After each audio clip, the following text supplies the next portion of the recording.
Hey everyone, it's Mark. This is my recap for Pokémon Horizons episode 11, Arboliva's Forest. This was the 1243rd episode of the Pokémon anime, and we are really starting to see Liko and Roy come into their own as trainers. Let's get straight into the recap and I can explain why.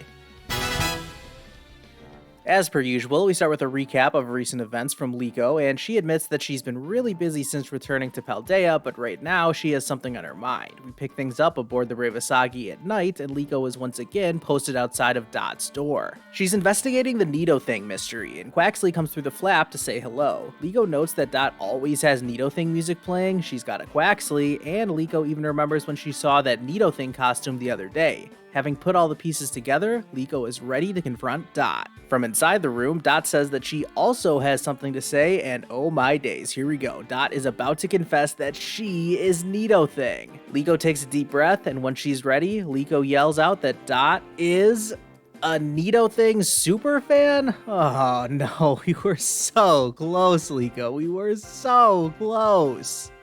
This idiot goes on and on explaining her suspicions about Dot being a Nidothing superfan. And meanwhile, Dot is dumbfounded that Liko hasn't figured out the truth yet. She was even planning on confessing to Liko, but all this conversation did was make things even more awkward. Alright, let's move on from that and check in with Molly, who's talking to someone over the phone. She's being really short with them, trying to end their conversation. Orla comes in to say hello, and apparently Molly was talking to her family, and I guess they call her somewhat frequently. Molly changes the subject though, as she sees a picture of a burnt down forest on her phone, which is apparently the forest that Liko and Roy are headed to. Upon seeing this, Molly immediately makes up her mind that she's going to come with them. Cut to the next day, and the trio have made it to the edge of the forest thanks to Nemona guiding them. She explains that there was a wildfire which caused part of the forest to burn down, but over the hill it's all green again. Nemona doesn't stick around, however, she leaves for the rest of the episode, but not before challenging Roy to a battle the next time they meet. Interesting. With that, our heroes set off to explore the SPEYERE wasteland. Thankfully, it's not all like that, and they find the rest of the forest still intact, just like Nemona said it would be. Roy is super excited to go exploring, so much so that he just decides to run off ahead on his own. He tells Liko and Molly that if they get lost, they should meet up under the big tree. He's talking about the tallest tree in the entire forest, and yeah, it was pretty obvious straight away that this was that giant Arboliva, but these characters obviously wouldn't know that yet. Liko is worried about Roy, but Molly is just like, why? He's got his phone and a map. And Liko is kind of embarrassed. Just a fun character moment, even if it was a really small detail.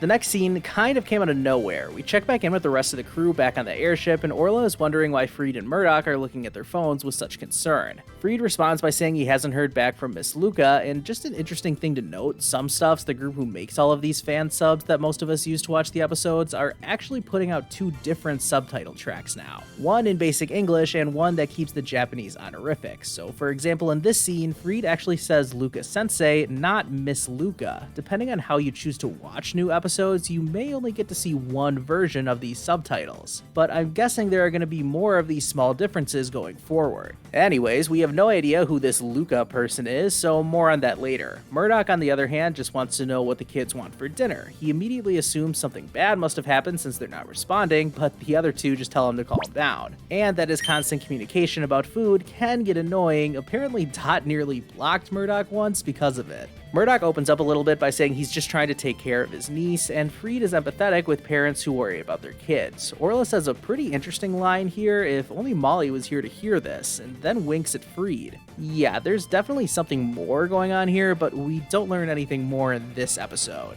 Actually, just to jump in here for a second, I don't think what Orla is talking about here is referencing anything that's going to happen in the future. Instead, I think it's a callback to the beginning of the episode when she overheard Molly's parents being worried about her. Yeah, I didn't really put that together when I was writing the script for this episode, so that's why I had to splice in this audio here, since now this makes a lot more sense. Anyways, back to the regularly scheduled voiceover. Instead, we just cut to Ludlow spouting off his own philosophical take on people having different perspectives, which was pretty random, but still wise words nonetheless. Back to the forest now, and we see Molly and Liko taking a rest. Liko is enjoying the peaceful sounds of the forest, while Molly is pretty much always stone-faced. She's not exactly a very expressive person. The two of them start talking, with Liko saying she's never been this deep into a forest before, despite the fact that she's lived in Paldea her entire life. Molly calls her a pampered princess, which was pretty funny, and so too is Liko's reaction. She's easily embarrassed by Molly's straightforward observations. Liko divulges a little bit more about her family by explaining that her father is a painter while her mother is a school teacher. creature, which is new information, at least I think it is. Anyways, Liko admits that she's not really similar to either of her parents. They have their own set lives, but Liko has no idea what kind of person she wants to be. Molly rightly points out that she's just a kid. Of course Liko doesn't have everything all figured out just yet. Now it's Molly's turn to open up, and she admits that she comes from a long line of Pokemon doctors. I've speculated from the beginning that Molly was from the Nurse Joy family, so this checks out. I do think that this is an interesting discussion the two have. Growing up, Molly wasn't really thinking about what she wanted, instead she was just doing what she was told. She eventually decided to quit the path that her family had put her on, but she doesn't want to reveal why she quit, saying she'll tell Liko some other time.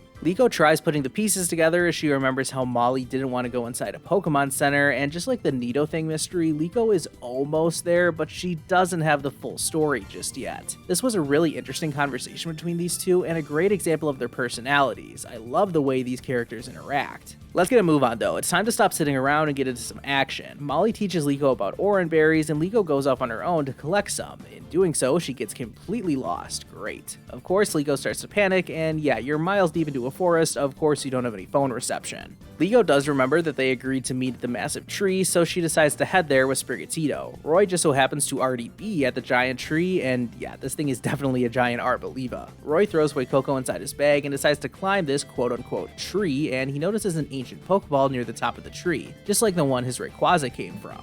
Roy continues his ascent up the Arboliva, but it starts swaying, causing a slight disturbance in the forest. Checking back in with Molly, she isn't a big fan of sitting and waiting, so she and Chansey head out towards the big tree. As Liko makes her way towards the tree, she spots an injured Pokemon. It's a Paldean Wooper, and it is not in a good way. Just as Liko is trying to help it, a Cacnea comes from out of nowhere to break things up. A group of grass types arrive, and they end up running away with Wooper. They take the injured Pokemon back to the giant tree, and Liko realizes that these guys are probably trying to protect Wooper. She can't break through to them, but hold on a second, who's that running in to help? Oh yeah, it's Molly, and she and Chansey manage to get Wooper away from the grass types. She yells at the wild Pokemon that she's going to treat Wooper, and as she gets started, Molly restarts that conversation she was having with Liko earlier, saying that she decided not to work in a Pokemon Center because not every injured Pokemon ends up there. And Molly can't bear the thought of injured Pokemon being left alone out there. It's just like she said earlier, sitting and waiting just doesn't suit her. And just as things finally look to be under control, the grass type signal to the giant tree, and it starts to move, because yeah, it's not a tree. Arboliva starts to open its arms, and we can see Roy stuck up there still trying to climb even higher. The Arboliva knocks Roy and Fuecoco to the ground, and yeah, it is not happy.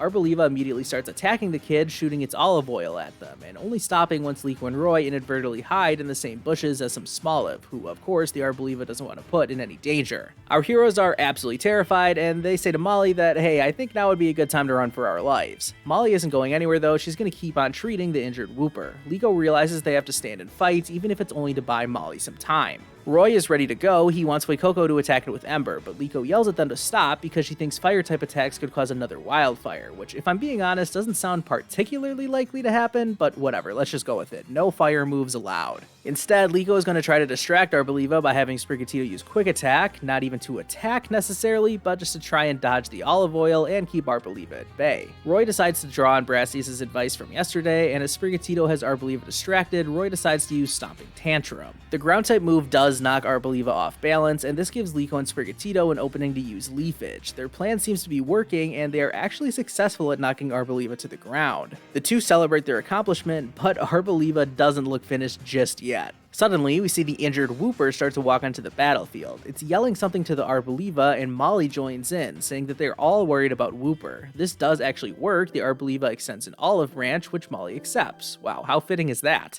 Everyone celebrates now that the chaos is over and Wooper is starting to get better, but then Arboliva starts making these really weird noises, kind of sounded like a whale to me, but I have no clue what was going on. Neither do Liko and Roy, and they are shocked when Arboliva reaches down to pick them up. The big olive tree lifts the kids up over its head, letting them see above the tree line. Specifically, it points them to another section of the forest that got destroyed by the fires. Liko and Roy are devastated by what they're seeing, and the episode comes to an abrupt ending as Arboliva continues making its strange whale noises.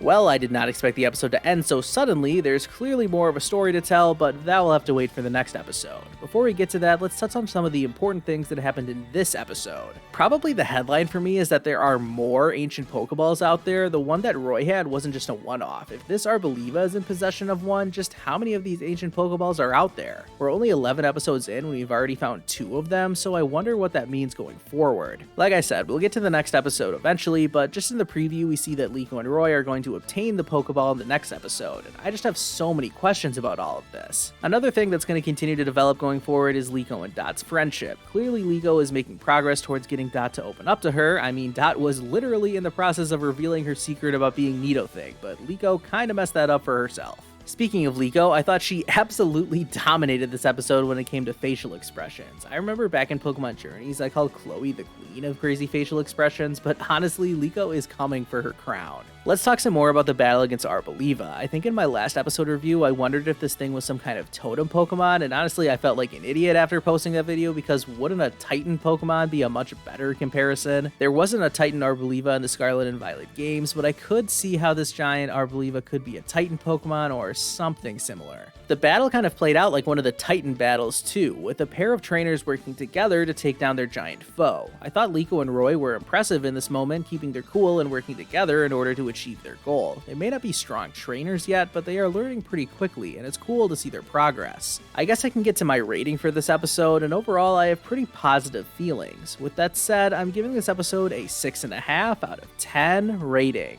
That may sound a little low given how much I've been praising this episode, but really at the end of the day, it was just solid stuff. Nothing mind-blowing or revolutionary, but not much wrong with it either. I enjoyed so many of the conversations and the way each of the characters interacted with one another. I think this series is killing it with their portrayal of each new character and the way they bounce off one another. This episode was just another good example of that, but since it was also pretty clear that this episode was building so many plot points for the future, I settled on a 6.5 rating because the best is still yet to come. To that point, the next episode is going to pick up right where the last one left off. It looks like the Rising Volteclers are going to work together to restore the forest, and Ludlow could be the real star here. We're also going to meet this new character. I'm not sure who this could be. I've seen some speculation that it's Liko's mother. I feel like this is definitely going to be the Luca person that Freed was talking about in this episode, and I'm going to be very curious to learn more in the next episode. My review for next week is going to be slightly delayed. I'm going to be out of town hanging out with some of my old friends from high school next weekend, so I won't even be able to start working on my review until Monday, but it's more likely I end up posting it on Tuesday. I know I've been pretty slow in making new videos lately, and I actually just put out a Discord exclusive video this week where I explained what's been going on in my life and kind of giving a channel update, all while speedrunning Pokemon Crystal on an emulator, because why not? You can watch that video if you'd like, just go join my Discord server and find the link to it. With all of that said, thank you all so much for watching this video. I'd really appreciate it if you hit the like button and subscribed. It helps my channel grow and gets us closer to reaching the 10,000 subscriber milestone. Shout out as always to my channel members, and I'll see you guys next time.